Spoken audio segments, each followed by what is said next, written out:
Umum.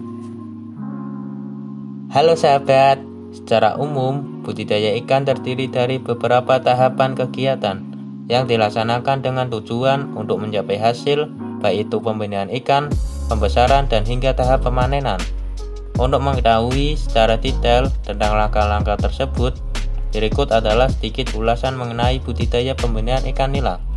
Poin kegiatan dalam budidaya pembinaan ikan secara umum yaitu 1. Persiapan kolam, 2. Penebaran benih, 3. Pemberian pakan, 4. Pemeliharaan kolam, 5. Panen, dan 6. Penanganan pasca panen. 1. Persiapan kolam dan pembenihan ikan nila. Hal yang perlu disiapkan untuk melakukan pembenihan ikan nila, penyiapan tempat alias tempat budidaya salah satu hal yang penting untuk membudidayakan ikan air tawar. Kolam sebagai pembiakan ikan perlu dipersiapkan secara maksimal dengan tahapan-tahapan sebagai berikut.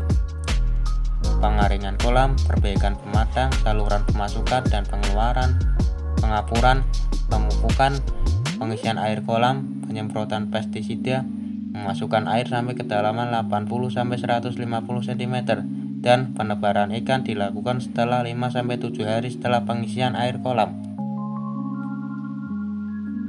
Jenis kolam yang umum dipergunakan dalam budidaya ikan antara lain kolam pemeliharaan induk atau kolam pemijahan. Kolam ini fungsinya sebagai kolam pemijahan.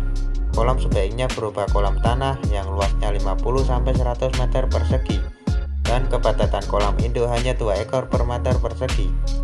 Syarat kolam pemijahan adalah suhu air berkisar antara 20-22 derajat Celcius, kedalaman air 40-60 Celcius. Dasar kolam sebaiknya berpasir. Kolam pemeliharaan benih atau kolam pendeteran. Luasnya tidak lebih dari 50-100 meter persegi. Kedalaman airnya antara 30-50 cm. Kepadatan sebaiknya 5-50 ekor per meter persegi. Lama pemeliharaan antara 3-4 minggu pada saat benih ikan berukuran 3-5 cm. Kolam pembesaran berfungsi sebagai tempat untuk memelihara dan membesarkan benih selepas dari kolam pendeteran. 2. Penebaran benih. Setelah tahapan proses persiapan kolam terlaksana dengan baik, maka pada hari yang kelima sampai hari yang ke-7 setelah masa pengisian air kolam akan dilakukan penebaran benih ikan. Dalam hal ini perlu diperhatikan adalah ukuran benih ikan yang disebarkan hendaknya berukuran antara 8-12 cm atau dengan ukuran berat 30 gram per ekor dengan pada tebar sekitar 5-10 ekor per meter persegi. Pemeliharaan ikan dilakukan selama 6 bulan atau hingga ukuran berat ikan sudah mencapai 400-600 gram per ekor. 3. Pemberian pakan. Pada tahap ketiga, selain ada tumbuhan di kolam, semua itu dapat menjadi makanan ikan. Namun, induk ikan juga masih perlu pakan tambahan berupa pelet yang mengandung protein 30-40% dengan kandungan lemak tidak lebih 3%. Pembentukan telur pada ikan memerlukan bahan protein yang cukup di dalam pakannya. Perlu pula ditambahkan vitamin E dan C yang berasal dari tauge dan daun-daunan atau sayuran yang diiris-iris. Boleh juga diberi makan tumbuhan air seperti hidrilla. Banyaknya pelet sebagai pakan induk kira-kira 3% berat biomasa. Bahan pakan yang banyak mengandung lemak seperti bungkil kacang dan bungkil kelapa tidak baik untuk induk ikan, apalagi kalau bahan tersebut sudah berbau tengik. Dedak halus dan bekatul boleh diberikan sebagai pakan. Bahan pakan seperti itu juga berfungsi untuk menambah kesuburan kolam.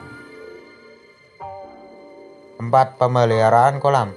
Pada tahap keempat, sistem dan intensitas pemeliharaan ikan tergantung pada tempat pemeliharaan dan input yang tersedia. Target produksi harus disesuaikan dengan permintaan pasar. Biasanya konsumen menghendaki jumlah dan ukuran ikan yang berbeda-beda.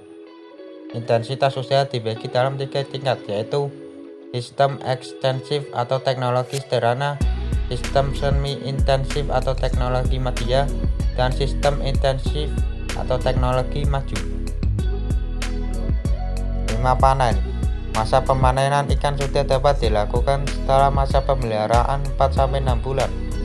Ikan pada usia 4-6 bulan pemeliharaan akan memiliki berat yang bervariasi, yaitu antara 400-600 gram per ekor. Bila ukuran berat dari masing-masing ikan dirasa belum maksimal, maka pemanenan bisa juga dilakukan dengan sistem bertahap, di mana hanya dipilih ukuran konsumsi. Pada tahap pertama dengan menggunakan jaring dan setiap bulan berikutnya secara bertahap. 6. Penanganan pasca panen.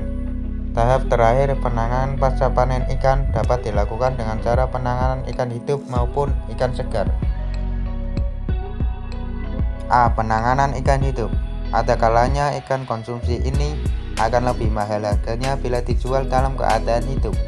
Hal yang perlu diperhatikan agar ikan tersebut sampai ke konsumen dalam keadaan hidup, segar dan sehat antara lain dalam pengangkutan gunakan air yang bersuhu rendah sekitar 20 Celcius. Waktu pengangkutan hendaknya pada pagi hari atau sore hari. Jumlah kepadatan ikan dalam alat pengangkutan tidak terlalu padat. B. Penanganan ikan segar. Ikan segar mas merupakan produk yang cepat turun kualitasnya. Hal yang perlu diperhatikan untuk mempertahankan kesegaran antara lain, penangkapan harus dilakukan hati-hati agar ikan-ikan tidak luka. Sebelum dikemas, ikan harus dicuci agar bersih dari lendir.